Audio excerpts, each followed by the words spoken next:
Hey guys, and welcome to another episode of Sasquatch Theory. Today we have Jimmy from Kentucky on the show, and he has several encounters and experiences from the Daniel Boone National Forest. I have noticed that people will really doubt a person's testimony whenever they have multiple encounters and experiences, and you just have to realize that some of these people are living in an area where these things like to hang out at and where there's a lot of strange things taking place, so you just have to be open-minded. It took me a while to not care and open up and share all my experiences and encounters, including the paranormal stuff. It wasn't easy to do, but it didn't feel right to tell people about my Bigfoot experiences without sharing the paranormal stuff. I believe Jimmy, and you can tell these encounters really affected him. If you guys can, show your support in the comments down below. If you have a Bigfoot encounter that you would like to share with me sometime, please contact me at sasquatchtheory@outlook.com. Alright guys, let's dive straight into Jimmy's Bigfoot encounters from the Daniel Boone National Forest in Kentucky.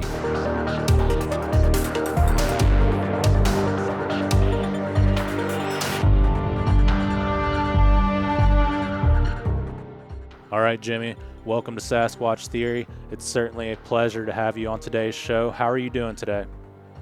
I'm doing great, Miguel. How are you? I'm doing really good. Thank you so much for asking. Jimmy, if you would, tell me a little bit about yourself, where you're from, and your Bigfoot encounters and experiences from the very beginning, please. All right. Yes, sir. My name's Jimmy. I'm from Kentucky in a little area called Stearns. Was born in Ohio and Sydney, Ohio, and then my parents moved back down here, which was home. and always... my dad and them, I think there was like 12 to 15 of them, half brothers and whole brothers and stuff. So a huge family, always in the woods and on the water. I mean, that's how I was raised since I was a kid. And the first thing I want to get into, when I was 6 or 7 years old, we were down on Big South Fork River. And my uncles had all come in. They always take breaks, spring fishing or summer, or definitely fall for deer hunting. But this was in July, about 75. And so they were down there for a month. So I finally conned my mom into letting me go down there. So, I was a 6, 7-year-old kid. I was tearing up the ground. I was always into something. And so it was me and my Uncle Lanny, my Uncle Jim, Uncle Walt, Uncle Mike, family friend, and my dad. And my dad, they was going out that night. So we'd been down there about 2 weeks. And it was on a Friday night. And two of my uncles was going to go back to the top of the mountain and get my dad. And it was about 30, 45 minutes uphill. It was rough. Dad had no international scout that he was letting my uncles use. So everything had been just fine up till then. And they left and been gone probably about 30 minutes. And me and my Uncle Lanny, he was just a little older. Me and my Uncle Jim would have been in his mid-20s. And we stand around the fire, and I was just goofing off. And all of a sudden, we heard something on top of the mountain. Uncle's reaction, my Uncle Jim spun around, and he said, "Boys, be quiet." We're sitting there listening, and this thing let out a scream slash roar. Like I had never heard anything like this in my life. And it was breaking stuff. And then all of a sudden, it started working its way down. It was wanting itself to be known, scream and holler. And then all of a sudden, all hell tore loose, and it come off the mountain right into camp within about 40 yards. And so this was at nighttime, probably, I would say, around 9 or 10 o'clock is when they went out to get my dad. And you know how a lantern will only shine out so far in a fire, and then it's just a black wall. Yes, so when this thing come tearing off the mountain, it run right into camp and then was just dead quiet. And we were trying to, process what's going on. And then just a loud, huge crack, and then a scream. And it sounded like a woman's, the only thing but it's just, the lung capacity was just unreal. And this thing, set this up. The road run parallel with the river. The river's on the left. You got the road in the middle, and we're on the right. We ain't 20 yards off the river. So this thing started half mooning us back and forth. It just kept going back and forth. And then it come around over to in front of us, which would have been looking south, and let out a scream.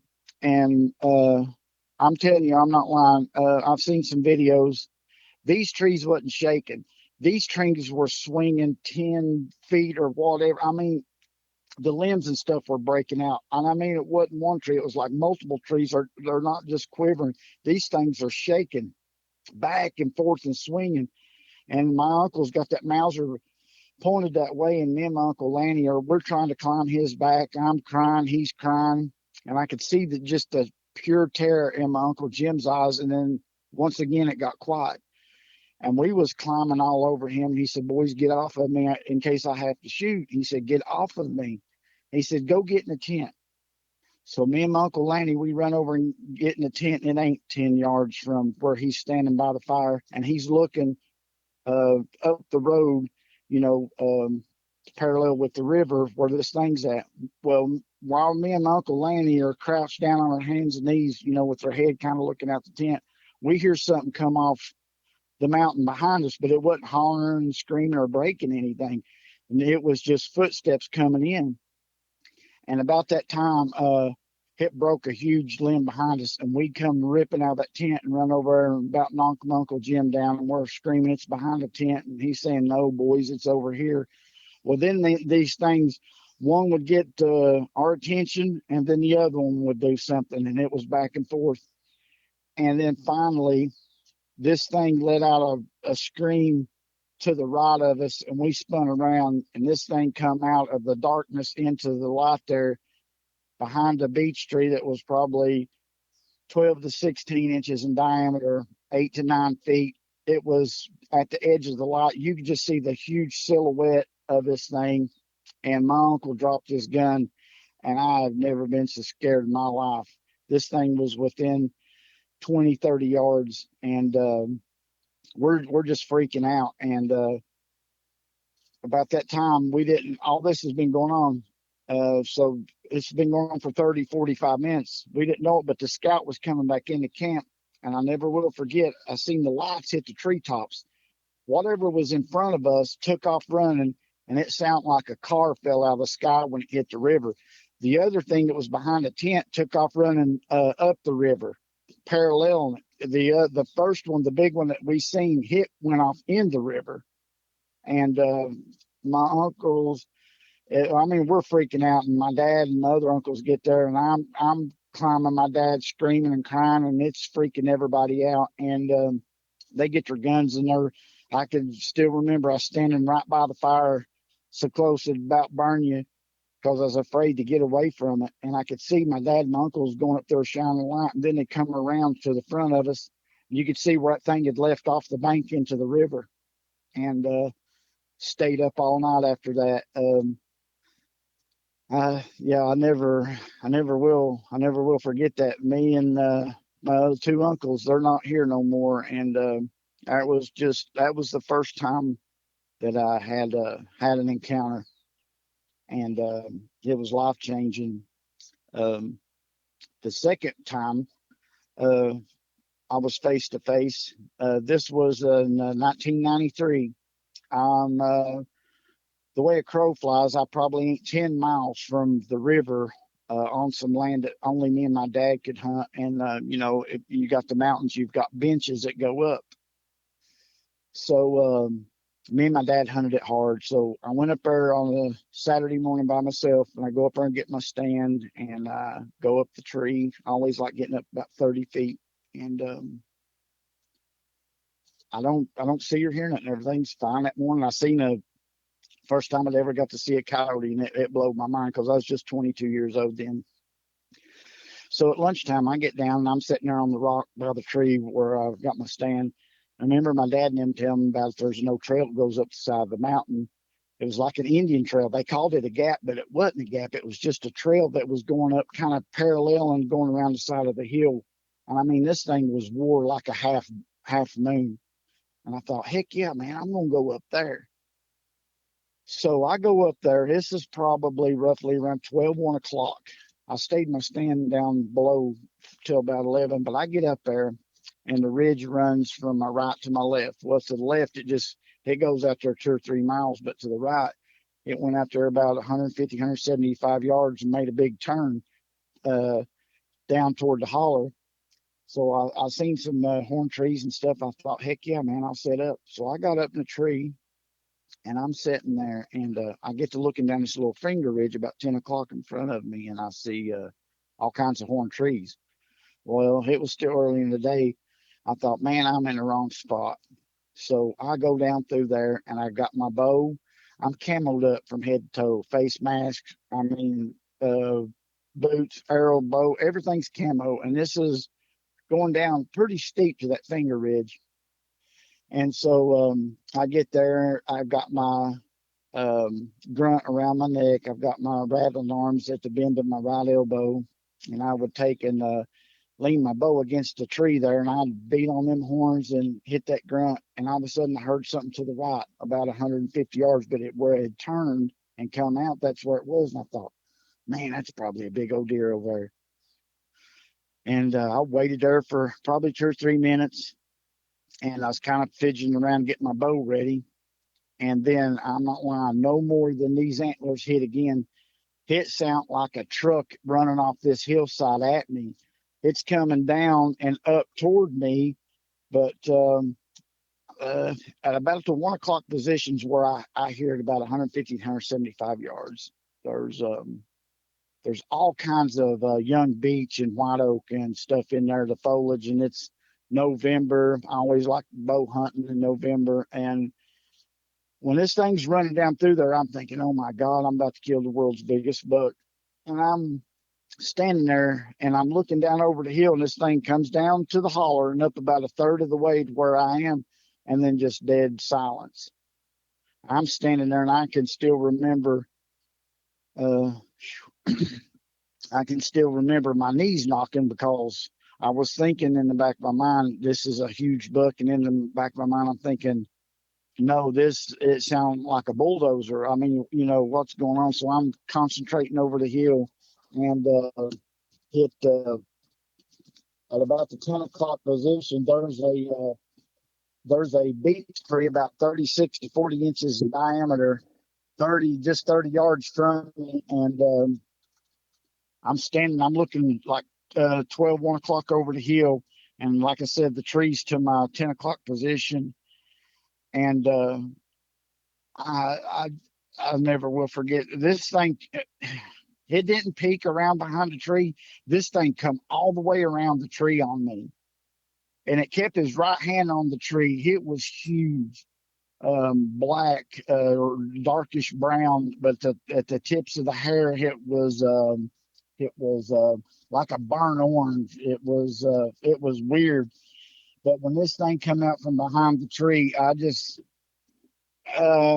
thinking, oh my God, this is the devil. This is demonic. I mean, because it was just ungodly huge.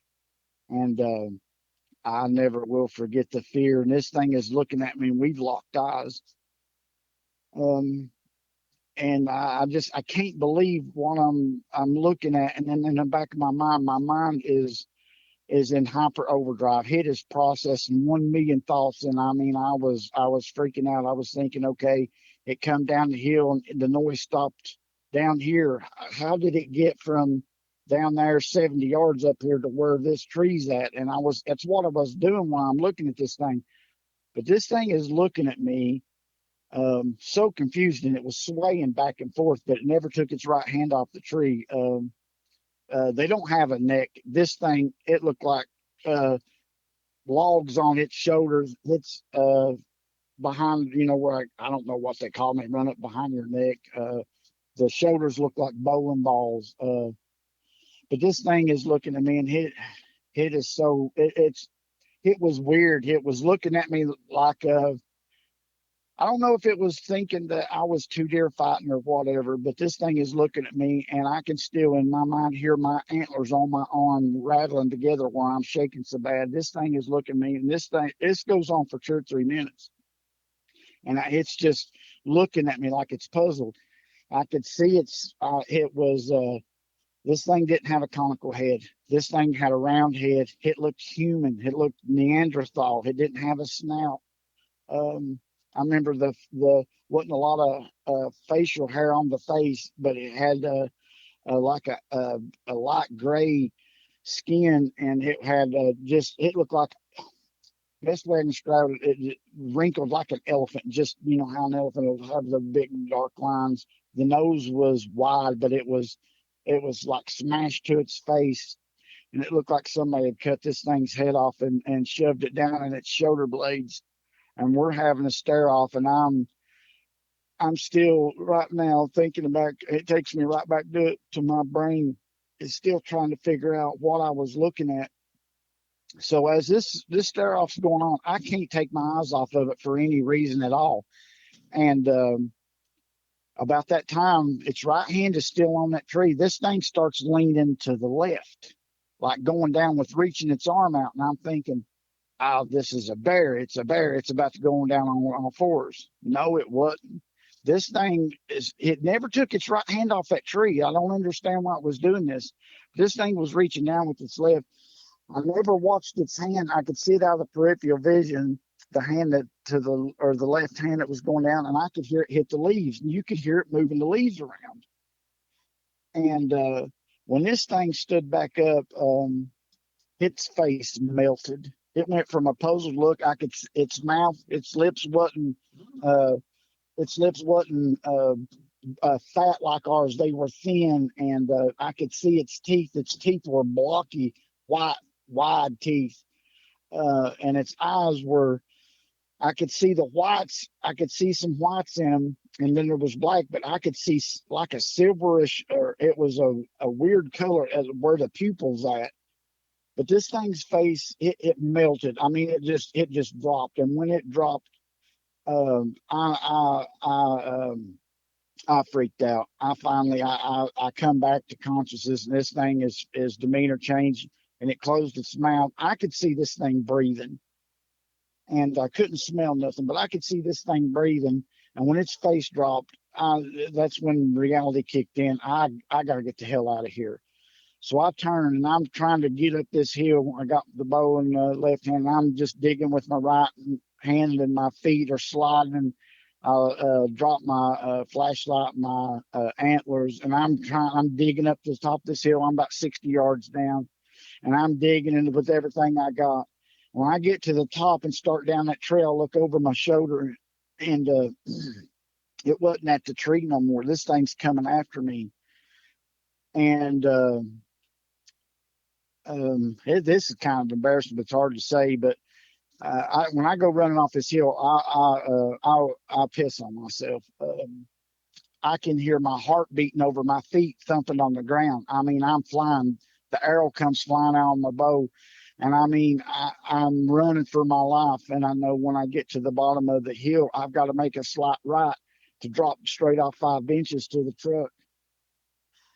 Oh, and when I get to the bottom, I turn and look, and this thing's done crested the hill, and it's coming down the trail. But when I turn around and look at this thing, it's I don't know what they do, but I don't know if it's just me or everybody else, but they say maybe not to stare at them. But I locked eyes with this thing. I could not take my eyes off it. I mean, I couldn't do it. I tried. But this thing, Miguel, when it's running down the hill, they don't run like a person. This thing's knees were bent, and as it's coming down the hill, it's got the weirdest look on its face, and it looks like it's guiding or gliding. Sorry, looks like it's gliding coming off the hill, but it's like in a sneak tactic. Its arms ain't down to the side swinging. Its arms are kind of out to the front, but like bowed out. I mean, it was weird, like it was going to jump, or I don't know, but this thing's arms were thrown out. It's like I told people, it's like it was in a stealth mode or a sneak tactic move or something. And man, I'm barreling. I don't look back until I'm going down to the fourth and the third, and I get down to the second one, and there's been an old tree blowed over, and you know how the leaves will fill it up. I'm running with everything I got. I hit that hole, and I flipped so hard I landed on my back, and I'm sliding down to the first bench, And when I stood up, I was thinking he's got me now. And I turned and looked back up the hill, but I couldn't see him. So I run off to the truck. And when I get close to my truck, I throw my bow on the ground. And it broke the side off. And I'm digging with my keys. I can't remember where I've got them. I keep thinking he's going to get me. He's going to get me. I get in the truck, throw the bow in there, and go ripping out. And I have to go around like a left-hand curve. And I keep thinking he's going to be in the road. He's going to be in the road. But when I got there, he wasn't. And I mean, those, it's, I can't explain it. It's the fight, the fright or flight, or it's just, it's a feeling that you can't shake. You can't never shake. I'm still not over it, and tried to talk to people, and it didn't work. So anyway, this happens on a Saturday. I'm freaking out. I go home and I shut down. I put it away. I kept thinking, okay, because my whole life growing up, I've seen a lot of paranormal stuff around our house. It had spirits. We'd seen a lady and you'd hear stuff, and so I knew to keep it to myself. So Sunday rolls around. About Tuesday, my dad calls, and he said, "Hey, bud," he said, "let's go up there on the mountain this weekend, and let's go hunting." And I said, "Nah, Dad." I said, "Me and my buddies, we're going to go to LBL." And I said, "I think I'll go down there." And I remember him saying, "Why would you leave the hottest spot in the county? People die to be in your spot." And I didn't have the heart to tell him, "How do you tell your dad that's a preacher that you've seen a monster?" And so I just blow it off. And so Thursday, Friday morning rolls around. Me and my buddies, we take off to LBL. And we get out there and we're camping at Wrangler's Camp. And I'm hunting just off the trace close to the ATV trail around there. And we all had an agreement, if anybody's seen a young doe to tag shoot, we'd have camp meet. And I was like, heck yeah. So first or second evening there, I shoot one. But I made a bad shot on it. It's quartering away, but 30, 40 yards. I made a bad shot, but I knew it was going to die. So go back to camp and I tell everybody. And I said, at dark, I'll go around there and see if we can find it. So me and my buddy, we have my uncle to take us around there. And we bailed out of the truck. I said, right here. Because I could see where it come off the left of the bank. It was real steep. You could see where something had come down it and tore up. And then you could see blood in the road, and it dropped off, about 20 yards down the slope there to the right. And I was like, heck yeah, we found it. So we dropped down off in there to it and get up to the deer. And me and my buddies high-fiving each other. And I give him the tag, and I get my knife out, and I'm gutting the deer and everything. And we're not being quiet. My uncle goes up the road, and I told him, I said, we'll try to holler or flash a light up there to you, when we're ready. Didn't know it, but he got up there and fell asleep. This is important. So I'm doing my business, and my buddy's doing his, tagging the deer. We heard some coyotes fire up, and I stopped and I said, "Oh my God, did you hear that?" He said, "Yeah." I said, "That ain't good." Well, you could tell they was back on across the road up there on that hillside, about where I was hunting at and shot the deer. And so I'm hurrying up, and here they start sounding off again. They're closer, and I'm starting to freak out. And we're in a little patch of saplings and ain't no bigger than a pop can. And I'm hurrying up, and about that time, you could hear him tear off the bank coming toward us. This is and all this is going on just 5-6 days after the run-in I had on the mountain by myself. And I'm in my mind, I can't believe it. I'm in the worst nightmare, because I'm thinking the coyotes are going to get us. That wasn't even the worst part. We could hear these things come off the hill, sound like maybe, I don't know, 10, 12 of them, just a big pack. And I could remember my friend saying, "Oh my God, I can hear their claws on the road." And we ain't 30 yards off the road. And then things come up over the hill toward us. And we both started screaming. I had a headlamp on. And so we go shimmying up these trees, and I'm freaking out. I'm turning my light off. I can't believe what's going on. But these things come right off and straight to that deer. Now, I say they were coyotes. These things were hooping and howling. It sounded like coyotes, but I've had encounters with them in the woods since I was young, and I seen my first one by myself. But I'd hunted in Western Kentucky to where these things would get aggressive if you had a drag cloth on with sin. I mean, these things would come up to your trees. So we're freaking out, and I turn my headlamp off, and then it's just the sounds is just these things are fighting. These things are ripping the deer apart. And in my mind, I'm processing what in the world. And I'm telling you the truth, man. About that time, the god awfulest scream come off that hillside where these coyotes come from. And when it did, these things, it got quiet. Like I said, I never did see what was attacking the deer. Was it a pack of wild dogs? I don't know. I know I'm not 10 yards from it to my back, and I'm thinking, oh my God, this tree's going to break out. And I'm freaking out. This thing screams on top of the hill, and I about fell out of the tree. I thought, oh my God, this ain't real. This ain't real. I'm in a dream, and I'm not lying to you. This thing tore off the hill. You could hear the feet thumping like a boulder flipping, and when it hit the road, you could hear the feet slapping. And it was dark, couldn't see your hand in front of your face, but I could look straight ahead and see where the road come off of the trace. It had like the white pebbles, and I could see that. And I told him, I said, man, I can't do this no more. And I jumped out of the tree. Me and him are barreling through them little timbers. We're screaming and hollering. My uncle heard this thing. I never did get to see it. I got the hell out of there before it got to us, but my uncle heard this thing scream. He comes, we get to that ATV trail road, hang to the right. We run up there in the trace, blood all over me. My uncle comes barreling down there and said, my God, what was that? And we was hollering, just go, go, go. And we jump in the back. We're beating on the glass. He drives up the road a little bit and trying to stop. And we're screaming, no, we're good. Just keep going. And me and my buddies laying back there talking. Oh my God, what was that? And I didn't tell him about what I just witnessed 5 or 6 days ago. And then this was what my mind was thinking. This has to be demonic, the devil or whatever, because I thought I left where these things were, and I come right here, and I'm right back in the middle of it. And we get back to camp, trying to tell everybody, and they're kind of looking at us kind of funny, but we wouldn't open up all the way. We was telling them, what we were seeing and hearing. And my uncle was like, yeah, whatever this thing was that screamed, I'd never heard anything like it. And it was god awful. It was it's horrible. Um, this is just the tip of the iceberg.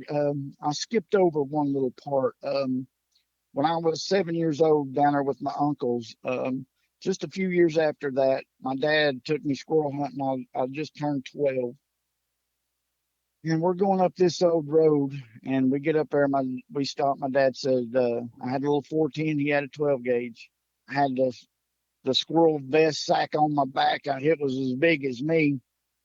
And my dad said, son, I'm going to go, up this road a ways. I want you to stay here at least 30 minutes and then let everything calm down and sneak up through there to me. And I said, okay, yeah, Dad, I'll do that.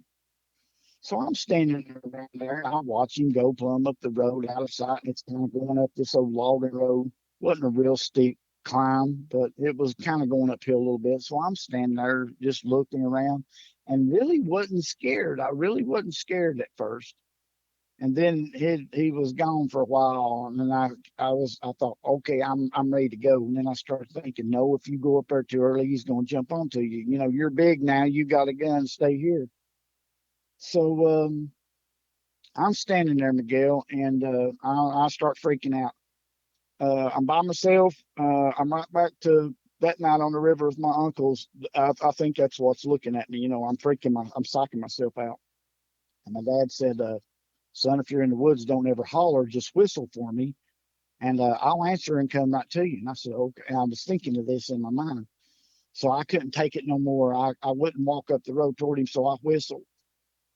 And as soon as I whistled, a whistle to my left across the creek and up on this little finger ridge that was running down, it wasn't real high from the road. I heard a whistle back. And I thought, what? What in the world? So I sit there for a second and I whistle again. It whistles right back. I whistle, it whistles right back. I do it again. It does it right back. And I'm thinking, now wait a minute, something ain't right here. I watched my dad walk up the road. Uh, what's over here? And I'm trying to process it, and then I start thinking, oh, he's got up there and seen some squirrel signs, so that's why he's listening over there. So I leave the road, and the whole time I'm leaving the road, I keep thinking, don't get far from the road. Something didn't feel right. I get down across this creek up through an ivy thicket and just get up on like a little bench right there, and this little finger ridge that run down. It wasn't very high at all. I could see the top of it real easy. I couldn't see on the other side. So when I get over, I whistle. This thing whistles back, but it's up on the top of that little ridge where I can't see it. And I'm thinking, what in the world? And I'm thinking to myself, don't leave the road, don't leave the road. So I start walking up the road parallel to where my dad had went up. And I go up there just maybe 10, 20 feet, stop, whistle. This thing whistles. I mean, as soon as I whistle, it's right back. It's the same whistle as me. It's mimicking my sound. I mean, it's identical. I keep thinking that's my dad. That's my dad. There's something in the back of my mind told me don't leave the road. So I go on up there another 30, 40 yards and I stop and whistle. It does it again. And at this time, I am totally freaked out. I know in my mind, hey, I've whistled 8 or 10 times. My dad ain't come to me. What's going on? So I start walking a little quicker, and I walk up through there, and I stop my whistle again, and then I hear a Bob White whistle, and at about a 2 o'clock position toward the road. I was like, what? But about that time, it whistled. The whistle I'd been hearing to my left was behind me. And so, man, I go tearing out, running down through there. And I run over to my dad. I said, Dad, why didn't you answer me? I've been whistling my head off. He said, son, I ain't whistled the first time till just then. And I'm telling him, he said, why wasn't you in the road? And I said, Dad, something was whistling over. I whistled and it's whistling back. And this gets my dad's attention. I could see, as a kid, you can read people's faces. And he was like, something ain't right. So we're going down through and he's looking up. He's got her ready to row if anything, if it's a person or whatever. And I'm scared to death. And I'm looking up through there. And he said, are you sure that's what you heard? And I said, yes, Dad. I heard something whistling at me. And it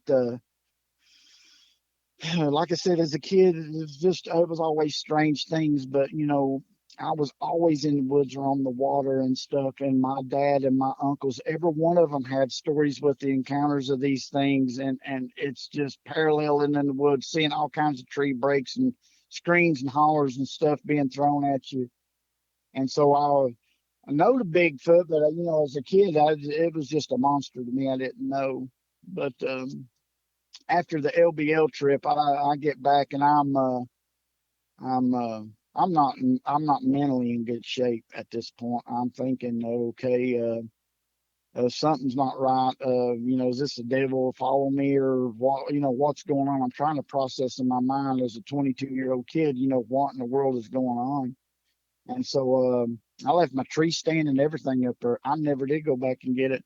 I hunted a while after that and stuff, and that was paralleled, and then it just spooked me enough that I backed off of it for a while.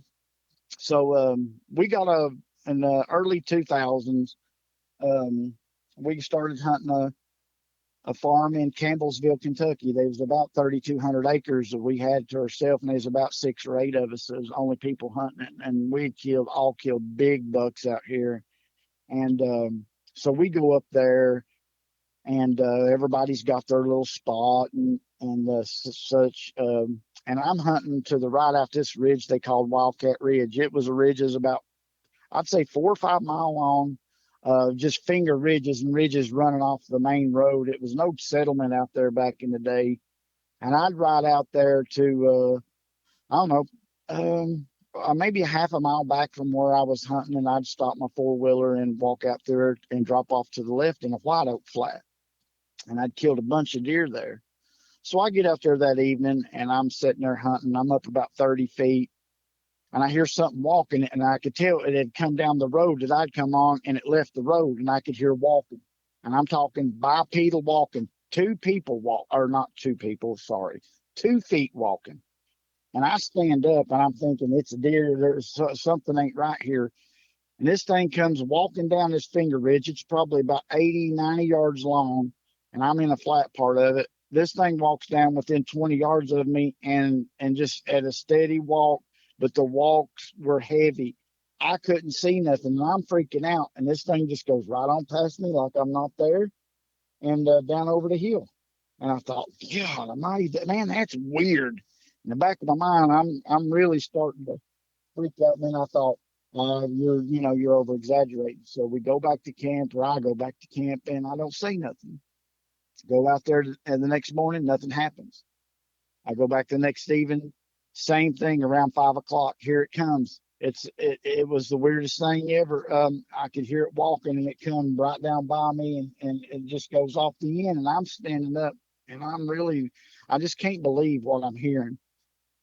I go back to camp, I don't say a word, and I thought, okay, hunted the next morning, nothing. Go back that evening, almost to the T. It was the same exact thing. This thing leaves the road and comes down there.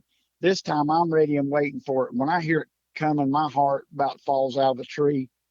I've got my little binoculars up and I'm trying to look, and I could see like movement. I mean, I'm looking right there where these steps ought to be. You know, when you hear something, your eyes know exactly where to look. And I don't see nothing. And this is blowing my mind, and it's really freaking me out. And I'm scared to death. So I'm like, you know what? I can't do this no more. I get down, go 4-wheeler, and I go back to camp, and they're sitting around, and everybody could tell something was wrong with me. And I said, boys, I got to tell you something. I got to talk to you. And I go tell them, and they was just kind of laughing and looking at me. And my one buddy, he said, I'll go out there with you. I said, okay. He said, I ain't seeing nothing anyway, so I'll go out there with you. He said, in the morning, I'll go hunt my spot and get my stand, and we'll go that evening. So sure enough, he does, and we go to camp, eat, and about 1 o'clock. I said, let's go ahead and do this. So we ride out there and stop, but I stop a little farther back where there's two of us and 2 4-wheelers. And he gets kind of agitated because I won't drive plumb to the tree. That's what he likes doing, but I don't. So here we go. We go out through there, and we get down there, and I show him my stand, and I get him 60 yards away, and I set him up, and we're at 12 o'clock. We're both looking at 12 o'clock at each other. And I said, okay, see these trees? If the deer's on this side, it's your shot. If the deer's are on this side, it's my shot. He said, okay. So we get up in the tree a little after 1, and this is late November. And we're just sitting there hunting, and I'm looking at the clock, and here comes some does feeding under me, and I just sit. I don't even get up. I'm not hunting at this point. I'm not even thinking about hunting. I just look down at them and stuff, thinking, wow, that's pretty. And back of my mind, I'm thinking, is this going to happen again? Well, I look over at him, and he's all agitated. He's mad because I won't shoot at these deer. And then about that time, look, and here comes a 6-pointer down through there, and it's on my side. And I won't even raise my bow or nothing. And he is, I tried to get him up to 30 feet. He never made it. He may have made the 20-foot mark. He's afraid of heights. But he's all tore up that I won't shoot. And this was probably around 4 or a little after when this is going on. They feed on by us, go over the hill, and I look over, and man, he is so aggravated at me. But thinking back on it now, I was numb because I was mortified of what was coming again. And so 5 o'clock rolls around. I don't see no reaction out of him. I don't hear nothing. And I'm sitting there a minute, and I'm thinking, God, I have lost my mind. It's me. It's all me. And about that time, I see my buddy whip his head around. And it wasn't like, if you're hunting, you hear something, you kind of ease around. He jerks around. Well, I hear the sound that he hears, and it's walking, but these steps are heavier. And it comes right down between us. And I'm standing up. He's standing up. He's pointing down like, oh my God, he's livid at this point. And I'm making hand gestures like, just shut up and be quiet and watch. And then what happened next had never happened to 3 days before. This thing got between us and dead stopped. And I about fell out of the tree. And I'm looking through my binoculars. I'm looking at the leaves. I'm looking where this thing is. And I look up, I'm thinking, okay, I'm looking in the wrong spot. I look up and I see he's looking at the same place I am through his little binoculars. I throw mine back up there. And I whistled. And when I whistled, this thing, it took off. It went down a little bit and stopped again. And I'm not lying to you. You could ask my buddy. We was both looking, but these things took off. These strides were 5 to 6 feet apart. You could see the leaves compress. You could see the leaves flip up as it was lifting its foot. And I kept thinking it's a chipmunk under the leaves. It's a snake, but it's doing this repetitively going down through there. It's to my 2 and 3 o'clock position now, and it's at his 10 and 9 o'clock position. And I look over, and he is blown plumb away. And this time I thought, I got to do something. I can whistle real loud. And I whistled real loud. And when this thing did, it tore off over that hill. I mean, tearing up hell, just like I'd heard before, running. And I look back over at him, and my buddy's coming down the tree. He gets down to about 10 feet and bails off the tree stand, throws his bow down, jumps out of the tree stand, hit 10 feet off the ground, and don't even leave his bow. He's at a dead run to the four-wheeler. And I thought, this idiot is going to leave me. And about that time, the biggest crash, a limb snapped or a tree got pushed over or whatever the hell this sound was. And I never will forget the look on his face when he turned around. It was sheer terror. And I'm thinking, oh my God, he's leaving me. I'm here by myself. I come down out of this tree, man, so fast. I mean, I'm going to get hurt.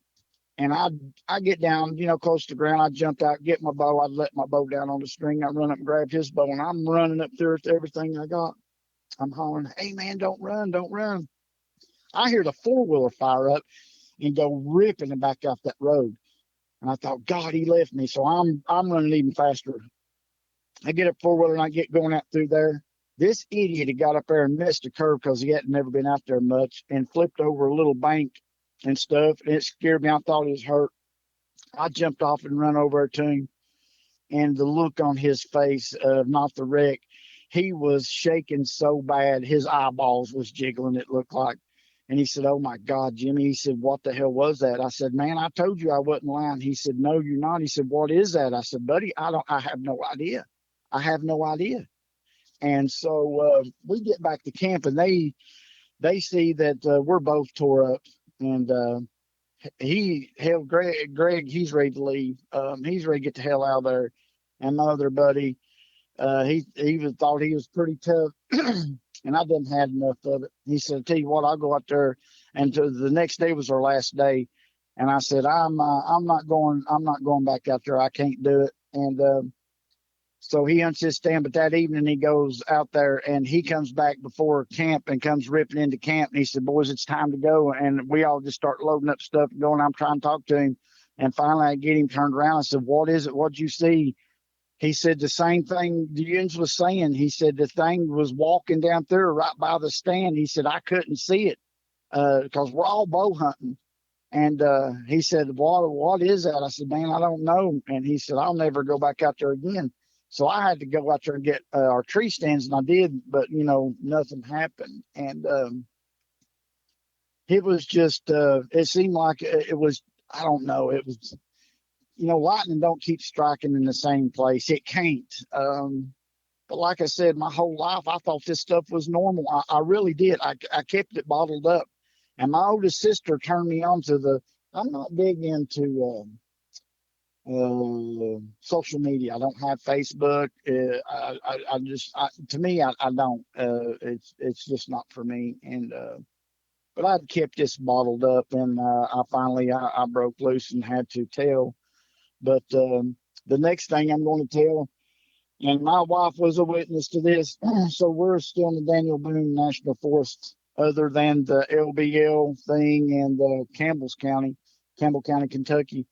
But I want to touch on something real quick that I did not know till about 5-6 months ago, that I was out there 6 months. Let's see, it'd been AFC, May, June, July, October, November. Yeah, 5 months after Martin Grove's incident. No more than probably 3-4 miles of where all this went down. And when I heard that, I got sick to my stomach. I about puked. I really did.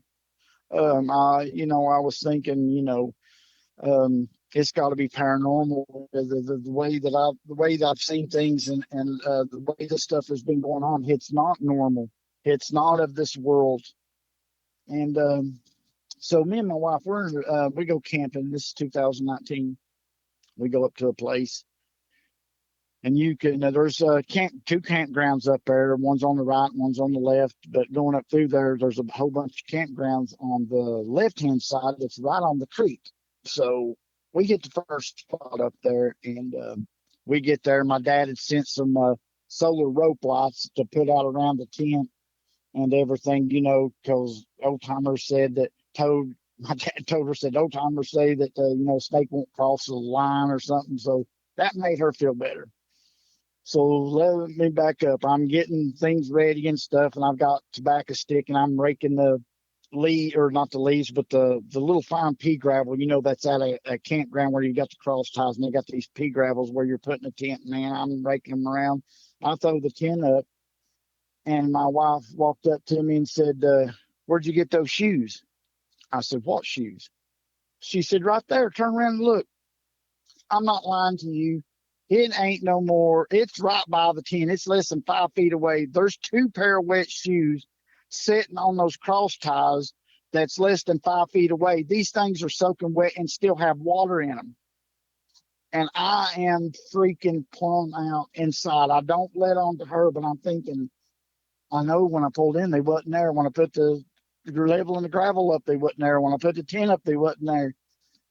So I'm trying to figure out in the back of my mind what in the world is going on here. And she is freaked out too. And we walked over. I wasn't about to touch them. I can describe them. They had water in them. They were blue. They almost remind you of a Converse Chuck, the low tops, but they wasn't. It was like just an old cheap blue pair of shoes, and they had been weathered some, but they were soaking wet.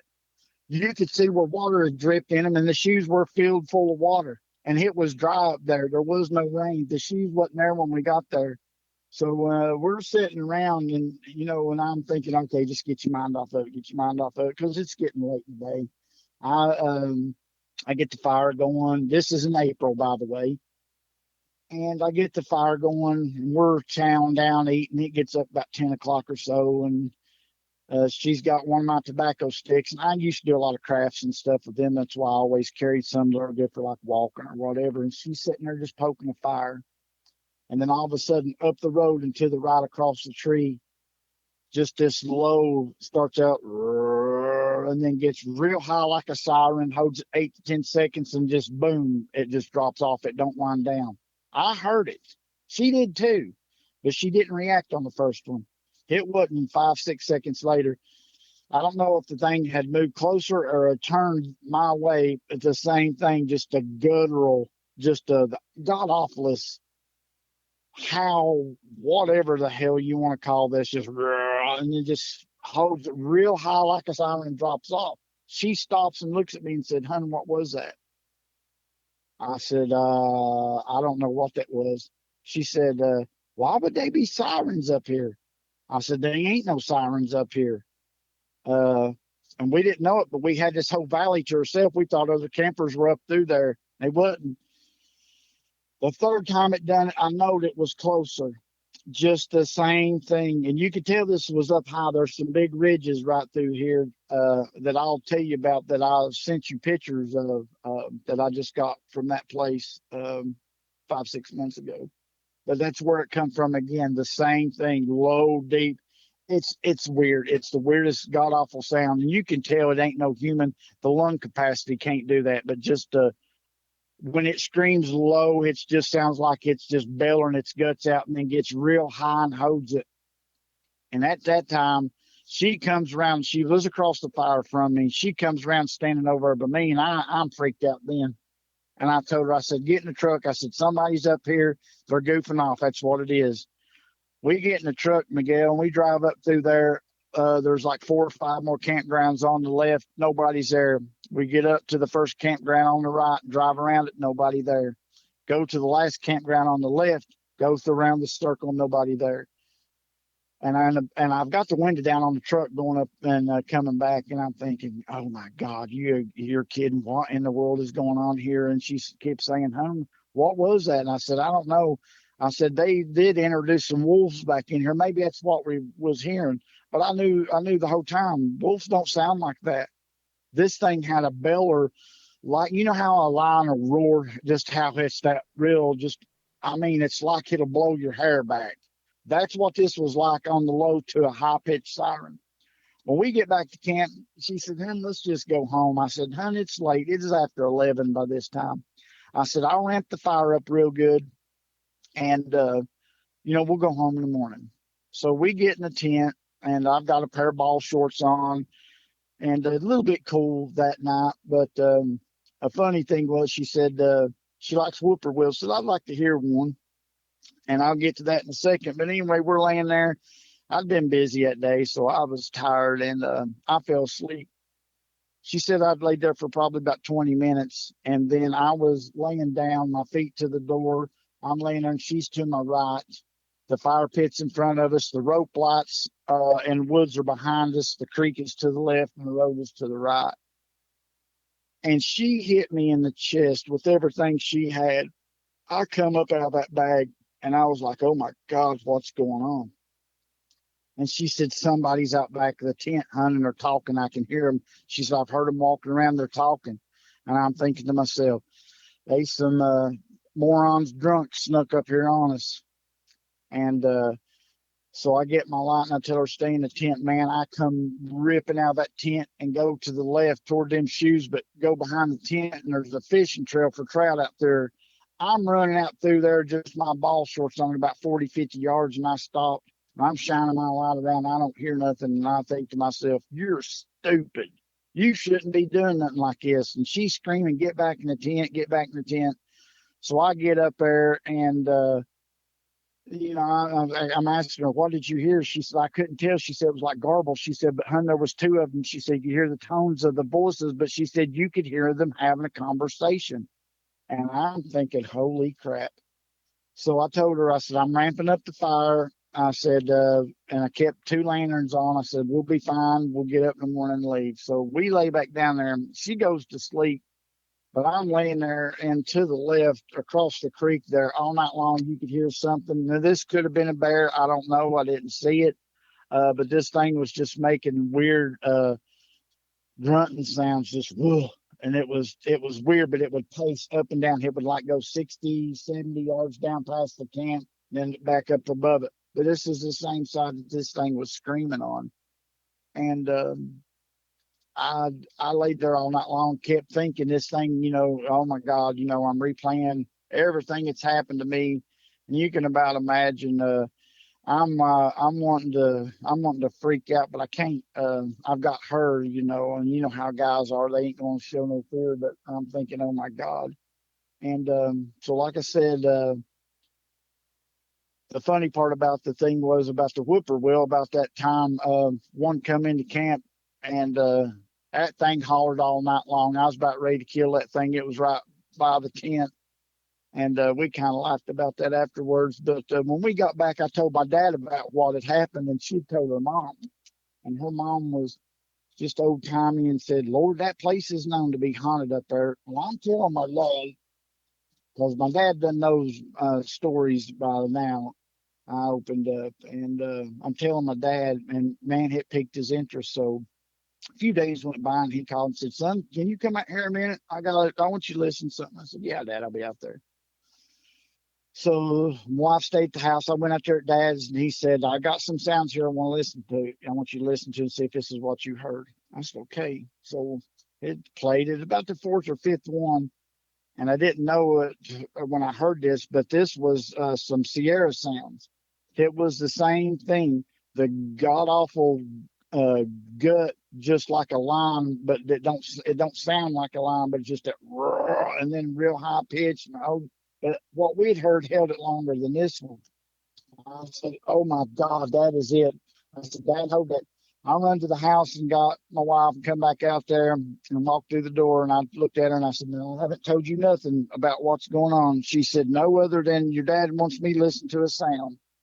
And so we're sitting there and starts playing it. And I back off away from her. I don't want to influence her, like, "Hey, there it is." And it got to the same one. And as soon as it started out that low bellow, it just resonated all through her. And she said, "Oh my God, that's it." And I looked at my dad, my mom's looking at us. And I told him, I said, "Now, see," I never said nothing. I said, she's validating what I heard. I said, this is what we heard up there. It just wasn't as long, but it was the same um, guttural sounds. And next morning, get up, man, we're throwing stuff, or she's throwing stuff in the truck. Shoes are still there. I'm freaked out about the shoes. I walk down there because I'm wanting to see what's across the creek, but I have to wade the creek, and she's hollering, "Honey, let's just go home." So we leave. And and the sounds with my dad and stuff goes on. And then it wasn't just a few months later, we're over here on the lake, on Lake Cumberland around here at Somerset, Kentucky, over at Monticello side. And we're down there, it's about 11, 12 o'clock, and we're down there fishing right there at the boat ramp. And we're looking up at seeing the falling stars, seeing the satellite, and we're just having a good time. And then all of a sudden, she's to my left, and we're looking toward Russell Springs across the lake. You could see the lights of Russell Springs in Jamestown, Kentucky. And we're kind of just looking that way, and she hits me and said, "Look up." We look straight up. There is a blacker than the night sky triangle. This thing's huge. I said 5,000 feet, but there's no way it was that high. This thing was lower than that. It was, I don't know, it looked like 200 feet across the back, 300 feet long to the peak of the triangle. Didn't have no lights on the bottom. It had three distinct lights, one on each side of the back and one in the middle. No sound. It just goes over us, but it is so black, Miguel, you can see it block out the stars in the pattern of a triangle. And she's saying, "Oh my God, what is that?" I said, "I don't know." I said, "You see what you're looking at?" And we watch this thing go toward Russell Springs, just drift out of sight, no sound, no nothing. And my mom and dad have had UFO encounters and stuff. This is documented back in 65, 66, around the Sydney, Ohio, and Dayton area. People can look this up about the UFO sightings that was seen out in Port Jefferson in Sydney, Ohio, following the creek. These things were following the creek, and my mom and dad, one run come right up over top of them and scared them to death. But back to me and my life, I guess as you could say it was. So anyway, I start getting intrigued and stuff, and got on a couple shows and everything, and it helped me a lot to get to talk to him. And like I said, Miguel wasn't really big on anything to do with social media, and I got to talk to some good people. They helped me, but I wasn't. I don't know. I tried to figure this out myself, and I couldn't, because we'd moved to a new place, and we're right on the lake, but it's a bluff. Across the river, I talked to some two older guys that sweared up and down that Bigfoot was coming around their house at night. He'd be in his hot tub, him and his wife, and these things would scream and holler coming down from the lake. He said, "I think they're crossing the lake right there where you're at." So, I don't even think nothing like that. And so it's early bow season. I got my crossbow, and I go out through this thicket. It's the first time investigating this area. Okay, so the road kind of it winds around, kind of a little bitty slight inclines and stuff, but there's a big heavy cedar thicket and limestone to my right, and then there's a huge bunch of beech trees to my left. But to my right, it's probably about 40 or 50 feet up, if that, there's right there is the edge of the bluff to Cumberland River. So I'm walking down through there, and I had jumped a couple deer up ahead of me, and I watched where they went down to my left through the beech trees and stuff. So I'm walking out through there, and I get out there about a quarter mile away, and I'm just kind of listening to try to see if I can, hear anything or whatever. But I get out there, and I'm walking, and then something stops me. I hear a tree falling. Well, I thought this was a tree falling. Um, I spun around because I've had a lot of this happen to me in the woods And trees, and I want everybody to know, trees fall in the woods. They do. They do it all the time. Everybody knows this. But when it happens multiple times to you, I mean, I don't think lightning keeps striking in the same place. And it would freak me out, man. I mean, it messed my life up there for a while. It just I wouldn't hunt. And, it was, people was like, why ain't you hunting? And so, but anyway, I hear something falling and it's to my right. But when I spin around, it's to my left and I'm looking up just a little bitty rise. And I hear this thing and it falls for like 20 seconds. It sounds like a tree crashing through the other trees, just breaking limbs and ripping up hell. Well, about that time, it looked like 200 or 300 blackbirds come ripping out of this cedar thicket right over my head. And this thing is still coming, but it stops about 50, 60 yards away. I never seen it. I don't know what it was. I just know it was, it's not normal. Only thing I can say, and this bothers me a lot, only thing I can say is when you hear stuff in the woods and you see stuff that it messes with you, because this this sound was reminiscent of on the river as a 7-year-old kid and then by myself at 22. The same sound, just hell coming at you. Just, I mean, breaking. It just sounds like a truck running through the woods wide open, but no sound of the motor. And nothing. I stood there. Them birds come ripping out over my head and it goes dead quiet. I mean, they ain't a bird chirping. They ain't doing nothing. I call my wife and I tell her what's going on. She said, "Are you okay?" I said, "No, I'm not. I'm not. I can't explain this. Um, I can't explain what I heard, but I know I heard it. I'll take a lie detector test, swear to oath in court. I don't care. God knows I'm telling the truth." I'm like, I can't do this. I go back home. She just bought me a crossbow. So, and I'm we're right by a graveyard. So, I go back and a few days go by. I don't want to hunt. I don't want to hunt. And she said, "Well, hon, I thought you just wanted to use your crossbow." So I thought, okay, I'll go up here. So I got a little place up there that the neighbors and stuff was feeding, and I was mainly going up there to watch. And so I go up there. I start hearing whistling in the woods, and I was sitting there and I heard a whistle to my left, and I turn around and look, and there's nothing there. I whistle back, and nothing ever whistles again. This happens a couple evenings in a row. Then this one bothers me. I'm sitting there and I'm looking up the hill there, graveyard, about 60, 80 yards to my right. That cedar thicket's at about the 9, 10 o'clock position, and I'm looking that way. And there's like a little intersection, and these deer are coming through a little intersection right up there by me. I look, and it's overcast that day, real overcast. Rain was moving in, and I look about the 10, 11 o'clock position, but about 50, 60 feet off the ground.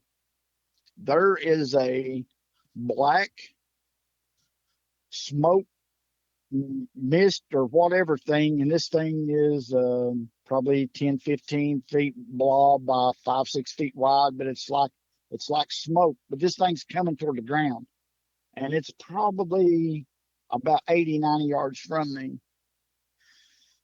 And I can't do it. I gotta leave. So I go back down there, and she said, "You come home early," and she said, "What is it?" She said, "You've seen something again." And I told her, and she said, "Well, you think it's your mind?" Well, yeah, it could be in anybody's mind, but I know it wasn't mine. When you see something, you see it, and you're sane. So I just shrug it off. And what I'm going to tell you now is what I told you earlier, Miguel, is I go back up there the next evening, still cloudy, and it had been raining. And I look at the 1 o'clock position. I see a ball of light. It just comes out of nowhere. Boom. It's bigger than a softball, smaller than a soccer ball. I can stand in front of God while I'm telling you is the God's honest truth. I'm not lying. This ball light comes on, and I'm got a fold out chair, and I'm in a blind, and I kind of jerk back, and I'm like, what the world? And I'm thinking, oh, okay, that's that old man and his son over there. I'm seeing the cab lights. That's the first thing I thought, the cab light on the back of the truck. That's what you're seeing. And then I get out of the blind, and I stand up. The truck ain't there. The light's still there. And I'm looking at it. I'm standing outside the blind, and I'm looking at it. And this goes on for probably 15, 20 seconds. I'm not lying to you. I'm looking at this ball light, and it's bright. It looks like it's about the size of a soccer ball at this point. And then out of both sides, this soccer ball is probably 18 inches in diameter, right? This is about 5 feet off the ground, about the same width on each side of that soccer ball, out about 8 to 10 feet on both sides. It's got these rods or these lights like coming out that's like a soft rainbow color. I'm not lying to you. And I'm looking at this and I'm trying to figure out what the hell's going on. I'm losing my mind. These things, it's real light colored, but I could see rainbow colored. There was yellows and orange, and it went from the size of the softball down to a point about 8 or 10 feet out on both sides. And you know how the OTVs, when you turn them off, you had that little light at the bottom, and then they shoot that line across. It kind of reminded you of that. And then, but these things sticking out of both sides of the light are like spinning toward me, but slow. But I can see the colors like changing. And I'm in my mind, I'm thinking, okay, I know I'm seeing this. Try to take it in, and I'm looking at everything, and poof, it's gone. I stood there and I thought, oh my God, what is this ball lightning? I mean, I'm trying to think rational, and I keep thinking. So I come to like, and I thought I'll get back in the blind. I got back in the blind, and I'm sitting there, and I'm thinking, what was that? And I look, I'm staring where this was, and this ain't 60, 70 yards at my 1 o'clock position that I'm seeing if this light's gonna come back. All right, about the 11 o'clock position, up the hill about 30, 40 yards from me, I caught movement. And when I swung around, it was a dark brown on 2 feet. I can stand in front of God. I can take a lie detector test of a huge, wide brown covered hair, was slipping in between trees going up this ridge. But what was crazy, it went behind a pine tree that wasn't no bigger than 12, 14 inches in diameter, and it never come out the other side. I come out of that blind at a dead run. I can't hardly run because I got a bad leg. I get back down to the house, and when I get there, she's all tore up. And I'm so tore up, and I'm trying to get her to listen to me, but I see she's agitated, and I'm thinking, whoa, wait a minute. What? I've been gone. What's going on? And she was about ready to cry. She said, "Hun, somebody come down here and beat on the side of the house." She said, "It shook the pipes under the house." And I said, "What?" And I went out and looked, and there was mud like on the side of the house. You couldn't see a print or anything, but there was mud like slung on the side of the house. And I told her, I said, she said, okay. And I'm calming her down. I'm trying to tell her maybe it was the neighbor's dogs. Maybe it was my cousins that come by and was playing joke, and she was mad at this point. And so I tell her what I seen, and I sat down, and it bothered me. I mean, it bothered me real bad. So after that, we start hearing stuff in the house, and so I just started praying. I started praying to God out loud. And I'm not lying, it never come back. And thank God for that, because it was bothering both of us. And the pictures that I sent you, Miguel. So after this, I gotta go. I gotta have answers now. So I go, and I've not been in these spots that I went to in 15, 20 years. I'm not out of the truck no more than 30 minutes in 2 different spots that I just picked out of the middle of nowhere. I thought this would be a good spot to I find a rock that's leaned up against a beech sapling. It looks like a tombstone. Uh, Beech trees, it's been over and twisted, like pointing down across the road. Two different rock stacks of three. And uh, yeah, and I don't, I want to share this with the right people because they're real. What they are, I don't know, but I know right where they're at, and I'd love for you to come down here because I can prove anybody wrong. Yeah, that would be excellent, and I appreciate you for sharing your experiences and encounters. What do you think the rock stacks mean? This is what I think. I think it's maybe how many's in their pod or clan or whatever. I really don't know, but I know Miguel and I can say this with everything I love in my heart. What I've seen and witnessed, these things are not. They may walk on this world. They are not from this world. They are not some. What I have seen uh, was a giant. It was a Neanderthal looking giant. It didn't look anything like an ape. Nothing like it. I can still see the hand on the tree, its right hand, and its hand. If you put the palm of its hand on top of my head, its fingers would be below my chin. That's how massive its hands were. And where our pink cuticles are at, or whatever under our fingernails, these things were black. Yeah. And when this thing, its face melted, it I don't know, Miguel. I know you've seen them, and I guess everybody's encounters are different, but I'm not lying to you. This thing is they're not of this world. The way they move and way they do stuff, something's not right somewhere.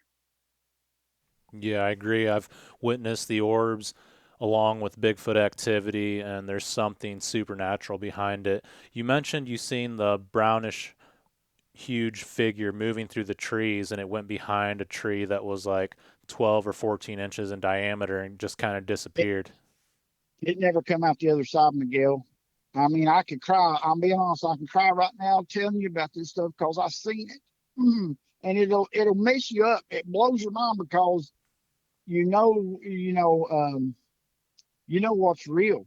Hmm. And I hit this has bothered me bad, and I gotta have answers, and it's got to be the right people. Some people's want me to take them because of the areas I'm talking about, Miguel. Nobody knows. There ain't been people in there in years and years and years, and that's why I want to keep it this way. I want to share. I can prove we can get some good stuff. I'm not lying. Um, it's just it's unbelievable. The Daniel Boone National Forest is notorious for legends and stuff. And I always tell people I don't have stories. I have encounters. Stories is something you can make up. I don't have stories. I've got encounters. Yeah, absolutely. They're true encounters, and I feel you, man. I understand what it's like. The juvenile that I seen, he was right there about 30, 40 feet right in front of me, and he stepped out from behind a tree. He was kind of looking out and around him, and finally he panned around, looked at me, and his eyes kind of bulged out of his head, and he puffed up Yes. and like shot down and disappeared behind the tree. And he never went left or right of the tree. He didn't take off running like a whitetail, like where you can hear him hopping away.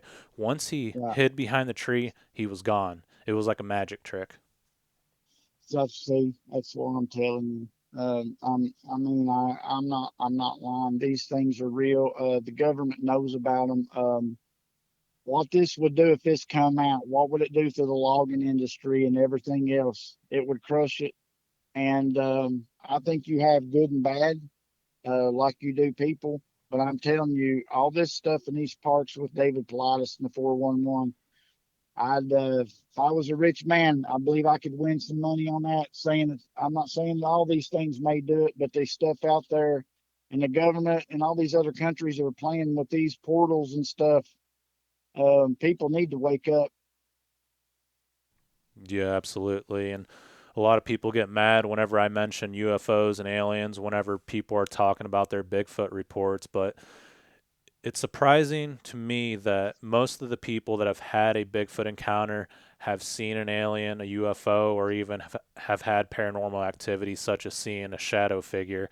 And it may not have anything to do with it, but I think it's important to ask. And like I said, Yeah. it's startling how many people have seen Bigfoot and have had these things happen to where your regular person hasn't seen Bigfoot and hasn't seen any of this stuff. So a lot of people are seeing these triangle shaped crafts in areas where they've seen Bigfoot. It may not be the same day, but it's the Right. same area by the same people, and I think there is a connection. Yes, and there's a couple more things that's happened that I don't want to share right now. Maybe, hopefully, if we get lucky enough to meet up, because I'm telling you, I can prove anybody wrong. You know what I mean? And I would love to meet you. Okay. Yeah, we'll make it happen. I got a few other people that I have to meet up with, but I'm going to start expanding the channel and doing more than just podcasts and local research. And I'm going to try to fly out or drive out to these areas and stay for a couple days, maybe a week, and try to document the activity, the encounter, and try to look for evidence, try to find the truth.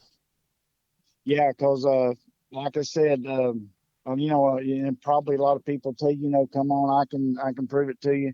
I promise you, I can. And the places that I'll take you that people don't know about, and it's a place, it's a hike in there.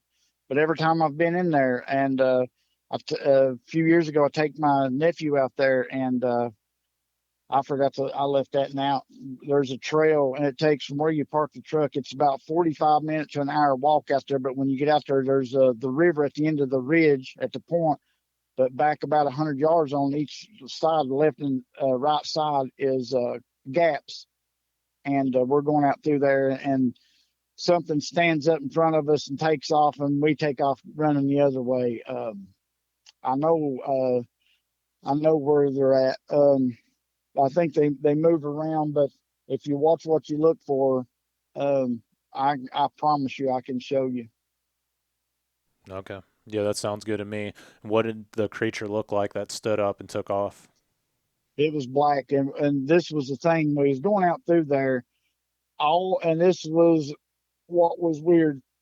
And where I was going out through there at the end of this ridge, Miguel, down over the hills where this thing come off the mountain on into camp on me and my two uncles, and we ain't 15 minutes from the truck, and there's a real wide path. It's 4 to 5 feet wide. What's weird? All these young saplings are about anywhere from 8 to 12 feet tall, smaller, about the size of the small end of a baseball bat. But I got to looking, and about 8, 9 feet up, these tree limbs are broke off fresh, pointing out the ridge where we're going. And I'm looking at that, and I'm thinking, okay, so I pay it not much mind, and start seeing other things where a log had been ripped apart. My nephew said, "What's that?" I said, "That's a bear," and it probably was. I don't know. Well, Miguel, I'm looking out through there, and I count 8 trees out about 60, 70 yards on the right hand side of that trail. But from 4 or 5 feet, it narrows down to about 3 feet. And I mean, it's war slick. And I'm looking at that and I'm thinking, what in the world? And I told Jake, I said, now listen, if we run into a bear, I said, whatever you do, don't run. And he's right on my heels. So, and the only thing I got is a huge walking stick, no weapon of any kind. We get out through there, Miguel, about 20 more yards, and I hear a little like a snap. And he runs into the back of me, and I'm frozen. I look, and about 20 yards in front of us, something black stands up. Now, I told you the sapling trees are 8 to 12 feet. This thing is in between those heights. You could see the head. It couldn't have been a bear. You'd have seen ears. It was a roundish top head. I was in the back. I couldn't tell you if it had it come to a point. I don't know. You could see like the dark color of it through the leaves, but what I seen was the head, and it was like it was dark brown. This wasn't black.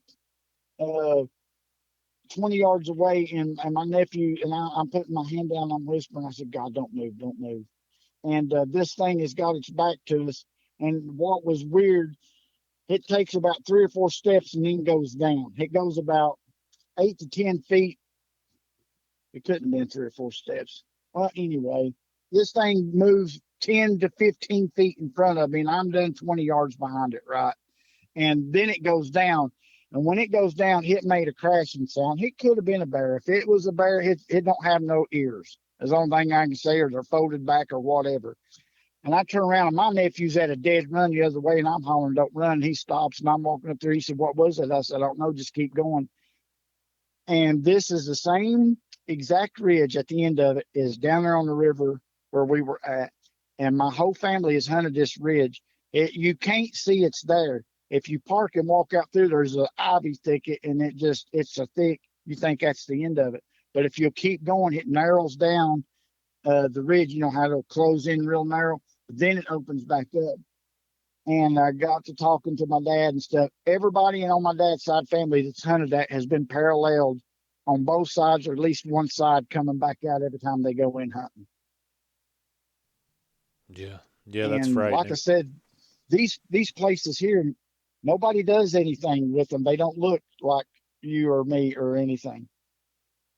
And like I said, I hadn't been in these two places, Miguel, in 15, 20 years. And I wasn't gone about 4 or 5 hours. And I went 4.5 miles up this valley. I get up there. I sent a picture of the rock standing up like a tombstone. There's no cliffs there. Who's going to walk almost 4 miles up a valley and stand a rock up that looks like a tombstone that's 2 inches wide, probably about 28, 30 inches high, and it probably weighed 90 to 100 pounds, stood up against that little tree like it was a tombstone. I sent you the picture, but I got a video. I walk up and lean the tree out, and you can see where the wind had blown and kind of scratched that sapling. So this would have been last summer sometime when this happened. And then I go on up through there, and I'm not going to lie to you. I freaked myself out. Uh, I'm seeing stuff, hearing stuff, or I think I am, and it was just all me that trip. I mean, I was like, oh my God. I go to another place that is close to where I had my 22-yard encounter. It ain't 20, quarter and a half mile away, but the other side of the road. I leave my truck and don't walk 70 yards. What do I find? The three rock deals stacked up. And that's when I told you I was hunting here by the house. Remember, I was told you, you heard me tell about the whistling. Well, I go over a few days later where this whistling's coming from. Guess what I found? A picture of one of those rock stacks I showed you. A big, like, square one on the bottom. The middle one's like oblong, but taller, and then a small one on top. And then the ones I found down close to the creek down there, they were just around the round rocks, but it's always a bigger one on the bottom. And then I found them laying on stumps scattered around, and find find rocks laying on top of leaves in the middle of nowhere. And I'm thinking, is it meteors or what is this stuff? And like I said, I can prove it. I've got pictures and videos of this stuff. Yeah, and I believe you. And I found similar things in my areas as well. Whenever you and your friend were bow hunting in the tree, did you guys ever get a good look at what it was? No, you couldn't see it. But I'm not lying. I could get him on the phone. You could see the leaves compress, and it was a big spot. I don't know if this is paranormal or whatever, alien, Bigfoot. I don't know. I know that it was me, took my buddy back, and the other buddy went back, and I've got two more witnesses. But I got to share this encounter when I whistled and it stopped and took off. And when I whistled real loud again, it tore off hell over that hill. But no, you couldn't see nothing. I've heard people say, "Oh, it's you." I've seen like the predator look where it was see through, but you could see it. No, you couldn't see nothing here, nothing at all. But you could see I'd say roughly about 5 foot apart. You could see the leaves compress and flip up, and you could follow with your eyes because your ears are telling you to look there. Yeah. And Yeah, that's creepy for sure. And I've had the same experiences as you. And it almost seems like they're advanced beings, despite the fact that they go digging through trash cans, eating animals off the side of the road. There's something more advanced about them. yes, there is. And I'm sitting here outside, and I'm looking no more than 30 yards away, a big doe looking at me. But yeah, anyway, yes, these things, I tell you what I think they are. I think they come straight out of the Nephilim part of the Bible. That's what I think. I could be wrong, but I'm telling you, Miguel, what I've seen, and they could be some of them that looks like apes, but I'm telling you, man, the one I seen at 4 o'clock in the day, I mean, its skin around its face looked so weathered, but it had a huge brow line. Its nose was just smashed flat, but it had hoods on it, or it was wide. Its lips, when this thing and I need to touch on this. I could see muscle. The hair on the arms was probably 3 inches, maybe four. The end part of your forearm stuff, not a lot of hair. The chest, not a lot of hair. Not a lot of hair on the face. But the sides, I couldn't see no ears, but the hair was long. The upper shoulders and stuff, and the part of its chest, but when you got down to about mid waist, it was real hairy from there on down. But you could see the muscle definitions in the arms and the shoulders. I mean, it was unreal. Things ain't supposed to be that big, and the only thing I could relate to it was a monster. Yeah, absolutely. Did it have a round head or a conical shaped head? Round. Okay. Its eyes were probably 8, 10 inches apart. Mm. Were they big and round eyes, or were they more Oh almond yeah, shaped? no, they were round. You got your small lemons. They was the size of a small lemon, but not shaped, but like a little. They were round, Okay. but deep, deep set eyes. You could see black, but I could see white. And I seen this. I don't know what it was, but its eyes around its pupil, I could see a grayish, like a little flash or something every now and then. This wasn't a 10, 15 second encounter. It was 2 or 3 minutes. It could have been longer. I know it wasn't shorter because the whole time I'm trying to figure out what I'm going to do. But I don't know, man. They're real, and people need to realize that this world is way more than what we've all been taught. Yeah, absolutely. And during the first encounter that you described, this creature that was screaming coming down the hill, what do you think was going through this creature's mind? Why do you think it did that? I don't know, and this is I like I said, my two uncles are dead and gone now, and I heard my uncle Jim that he gets so tore up, about crying on hair stand up on his arms. We'd been down 2 weeks, but I swear when it was like, hey, I'm here and here I come. I think it was trying to run us out. I don't know, but we'd been there 2 weeks. I don't know if it had moved through and we pissed it off or whatever, but we wasn't down there shooting guns or nothing like that. I just remember a loud scream, and then you could hear stuff breaking. Then it come down the hill a little bit, breaking and just raising hell.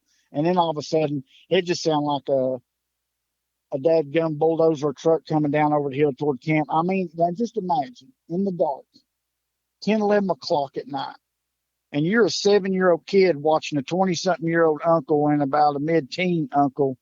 I mean, our knees are knocking, and this thing runs right up to where the light stops. And you know what I'm talking about. And if anybody knows, when you camp, your fire and your lantern only shine out so far, and then it's a black wall. It stopped on that.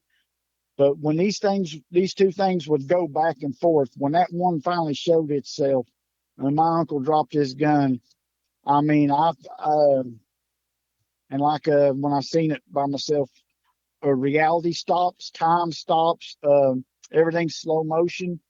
Your brain is trying to, it's replaying, it's trying to figure out. It's like I don't know, computer gone crazy trying to figure out this. I mean, it's just a million thoughts, and I can't explain it. It just messes you up. It does. Yeah, absolutely. And I know exactly what you mean, and I've been through the same thing myself. Um, Whenever you encountered the orb, what do you think it was? Do you think it was connected to the Sasquatch? Okay, if I hadn't seen what I seen after I seen that, I'd have said no. But um, I'm not like I'd get, and I've got a little camera that hooks to your thing like a body cam that cops wear. But I'm gonna get me some GoPros. I don't care if I've got them pointed every which way off of me.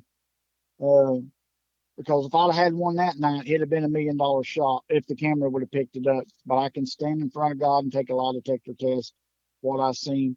And it started out to about the size of a softball, a white light. And I'm talking about, Miguel, it's like a flashlight turned on, but it's not a flashlight. It's a ball of light. And it's boom, it's on. And I'm looking at it and I'm rationalized, okay, what in the world? Why is that there? Oh yeah, okay, maybe it's them guys over there. I get out of the thing and stand up, and I'm looking in the wrong spot, and I'm freaking out. I really am, and I'm not gonna lie, I'm a grown man, but I thought I got to get back in the blind. I felt safe there because I was trying to rationalize that ball lightning, and I mean this is going on for a few seconds, so man, I'm trying to figure it out, and all of a sudden I'm not. I can't explain it, but I can draw it out both sides. It was lots.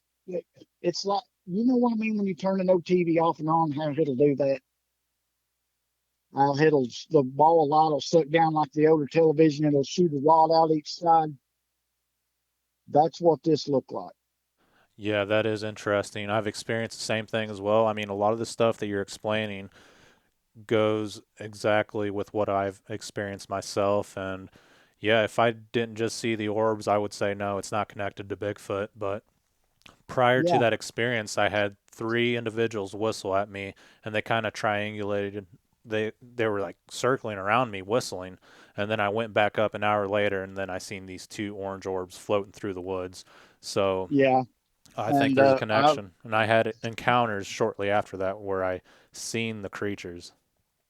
yeah, and that's what I'm saying. I'm trying to figure this out, and then movement catches me, and it's about from where that's at 60, 70 yards on up the thing, and I turn and look. I don't see it out of the corner of my eye. The first movement I seen, I turned both eyes. I'm looking at it, and it's about 30 minutes before dark. You know, it starts getting dusky, but you can see. I mean, it ain't dark to where a flashlight would show up. And this thing is going in between the trees, and it gets behind this. It's quartering away. I couldn't see no facial features. I could just see the head, shoulders, the body, the legs. It goes behind this pine tree, and I swear to God, it never come out the other side. I said, I'm out of here. And I took off running. And when I get home, she's hysterical because something was beating on the house. Yeah. But I got to tell you one more thing, and I've got three witnesses to this. I travel a lot and do a lot of work. I'm in Reddick, Florida. I'm in between Ocala and Gainesville. And there's a little town called Williston, 15 miles from where I'm working. This lady I work for, I've done a lot of houses for her that she buys and flips or whatever. I'm putting a metal roof on this house. This is in March, just a few months ago, and I've got three witnesses to this. Miguel, we're on that roof. These owls start firing up everywhere. I mean, they're all over the place. There's in between 6 and 8 of them. And this guy is from Springfield, Ohio. I won't say his name, but I can get him on a show, and they'd come on here and say what I'm going to say. These things were all over the place. They were sounding off where they were at. This is in the daytime. This went on for 4 hours. Have you ever heard 50 to 60 owl calls in the middle of the day that long? No, I And the haven't. guy looks at the guy looks at me and says, "That ain't no owl." You could tell.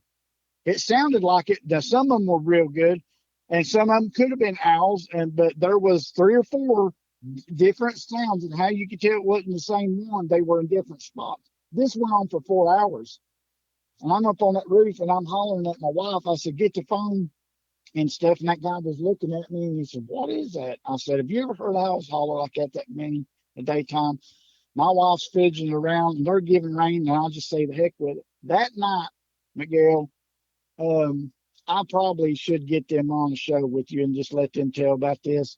Something come up the driveway toward the house, and they were in a big old camper stand outside. I'm staying in the house I'm working on, and this thing comes up the driveway, sounding off like some kind of messed up cat. Said it was a god awful of sounds. He got his pistol out and his flashlight, but they didn't have enough nerve to come out of the camper and go. He said, but it come from across the road and it come up the driveway. And he called me, and I come out. When I flipped the porch light on and come out, they said it took off back down the driveway and across the road. What that was, I don't know. But I've got 3 witnesses about the owls for 3 or 4 hours in the middle of the day. Yeah, that is creepy, and that's pretty unusual for owls to go off during the day for that long and that many owls. Yeah, and I'm like I said, I got 3 witnesses, a nurse, and this other guy was a well-known businessman, and he. But what I loved about the reaction is him. He's never seen or witnessed anything like that. His look when he looked at me and said, "That ain't no owl," and he said, "When do owls call that many times during the day?" But Miguel, they were, some of them were probably like 150, 200 yards away, but they were all over. And down there, this is a rich horse farm development area, but there's patches of big old huge oak trees with old man's beard, limbs as big as a car hood, not going up, but limbs hang out, you can hang swings on everywhere. And this went on for 3 or 4 hours. And we're trying to beat the rain that's coming because the roof is leaking. I'm just saying, uh, I used to encounter a lot of this stuff myself, and now I've been fortunate enough to people that have been with me and know I'm telling the truth. Yeah, yeah, absolutely. Your service is getting a bit spotty, but before we wrap things up, I have a few questions for you. It seems Yes, like these sir. creatures have followed you through the woods, they parallel you, you can hear the footsteps, and it's kind of shocking because there's a lot of missing people reports, and David Politis really touches on this, and it's where people are walking down trails or in the woods, and they may be with multiple people, and they look back, and one of their partners is just Yes, gone. And it seems like if these things are invisible, that could be a reason why people are just missing and never seen again. yes, I agree with you 100%. Like I said, I've been fortunate enough. I wish I'd had cameras, but when you got multiple people that's seeing what I said about it walking and leaving the road, but it was like a record, like a tape recorder the first 3 days until me and my buddies there when it stopped in the middle. But when I whistled the first time, it took off. When I whistled real loud the second time, all hell broke loose. I don't know. I can't. I don't know. Yeah, and I think there's a YouTube channel called Hammerson Peters. He talks, or he has a video that's titled "Never Whistle Out in the Woods," and he talks about how every tribe or nation in the world has a story about why you should not whistle out in the woods. Yeah. Now, yeah, yeah. I've learned. Yeah. Okay. What do you think it is, Miguel? I'm not sure, other than I've had three Sasquatch whistle at me one night, and they can whistle really good, just like a human being. And Oh, I know. you can't see them when they do it. But I've tried whistling back at them on several different occasions, and I just don't get a reaction. And I've even tried doing it at nighttime, despite the warnings. So it's really hard to say, but Yes, I don't that's know. that's exactly what I'm saying. And then you always get ridiculed. Everybody says, "Why ain't their pictures and why ain't their bodies and stuff?" They're not. They don't walk on the same reality plane as we do. That's why. Yeah. I think they're just as real as us, but there's other dimensions as well, and other planes of existence, other worlds, and it's not Yes, just one I other think they place. can tap into them. Don't you? Yeah, I think so too. And I think they've had more time on this planet to evolve physically and spiritually. Yes, yes. Okay.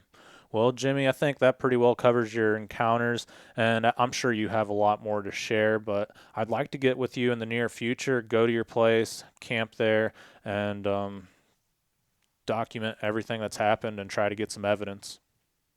Yes, sir. And like I said, Miguel, where I'm talking about, it's untouched treasure. Yeah.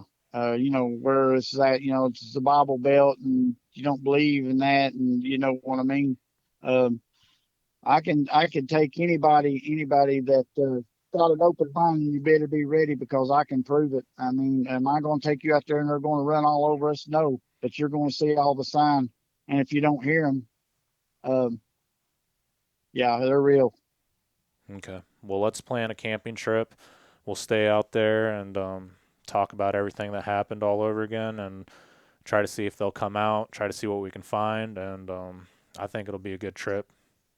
Yeah, and this weekend, I'm going to document it. I'm going up on the mountain Friday and Saturday night camping, and I'm not going to camp on the creek. I'm going to go to where you drive out about an hour and a half away from everybody, and just see what comes up. Well, be careful if you're going out there by yourself. Yeah, yes, sir. I will. But like I said, Miguel, I appreciate everything, and I'm glad that you reach out to me because I have to know. This stuff is not a coincidence, and you're in the same field as I am as far as your encounters and stuff. And it's weird. Have you not noticed it's certain people like me or like you that if you've seen a Bigfoot, I've seen paranormal and the UFOs, they all tie together somehow.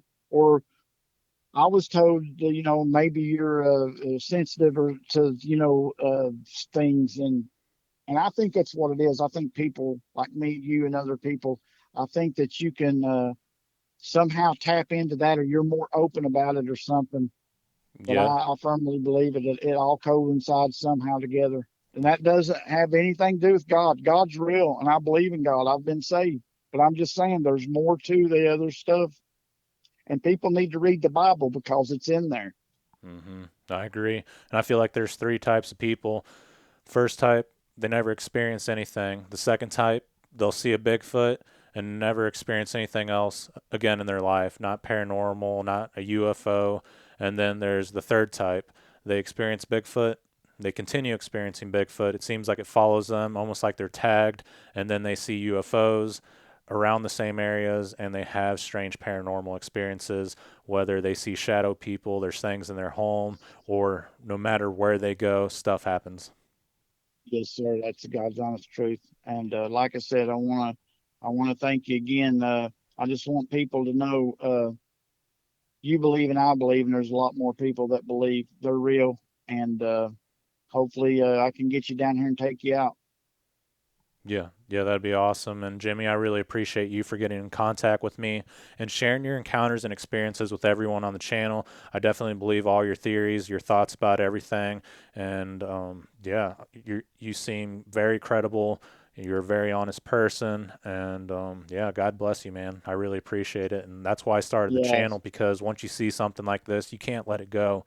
And I'm just always looking for new information, new people, anything to help me understand what I encountered and experienced throughout my life. yeah, and it seems like Scott Carpenter believed in the tag. They'd follow you home. I believe that, man. And before we go, I texted you. I live less than a quarter of a mile from a cave system that's some say that is just as big as Mammoth Cave. And I know the owner. There's only two entrances to this cave. He owns the land on both of them, and we can get in. These caves stretch into Tennessee. Yeah, that is interesting. I've often theorized that the caves have something to do with the activity, the underground mines, and some of these go for thousands of miles, so it's hard to say what's truly going on. Yes, sir. But man, I appreciate you, Miguel. Thanks for being there, brother. Yeah, no problem. Keep in touch with me. We'll set something up in the future, and if anything else happens, feel free to call me or text me, and I'm always here for you, man. All right, man. I really appreciate that, brother. I'll keep you updated and send you some more pictures. Yeah, absolutely. Keep me updated, man. All righty, brother. Thank you. Yep, thank you, and you have an excellent evening, and we'll talk soon. All right. Thanks, brother. We'll see you. Yep, see ya. Jimmy, thanks again for sharing your encounters and experiences here on the channel, and I really appreciate you for opening up and sharing what you've seen out there in the Daniel Boone National Forest. You mentioned going to LBL, the land between the lakes, to get away from the Daniel Boone National Forest, but I don't think that area is any better. I think if you would have went there, you would have had more experiences, honestly. There's a lot of horror stories from that area, and I've heard a lot from the Daniel Boone National Forest as well. A lot of people that run into these things in Kentucky, it's never a good story. I never hear of people like gifting these things or running into friendly Sasquatch. I always hear people who ran into these things and they were extremely terrified. The Sasquatch remind me of the Native Americans. You have a lot of good tribes out there, and then every now and then you have these bad tribes that want to eradicate the rest of the tribes, and they're up to no good. Could it possibly be the same with the Sasquatch? Maybe some clans are nomadic and they're constantly moving to keep away from the evil clans that are out there who will possibly kill their family members. No one really knows, but that's why I call this channel Sasquatch Theory, because we just sit around thinking about these things all day long and wondering about what these creatures possibly do out there all day. But yeah, if you guys can, follow me on Spotify, iHeartRadio, YouTube, Facebook, Instagram, whatever you guys can find out there, and I would really appreciate the support. If you have a Bigfoot encounter that you would like to share with me, please contact me at sasquatchtheory@outlook.com, and I appreciate everyone for tuning in today. Take care and be safe, everyone.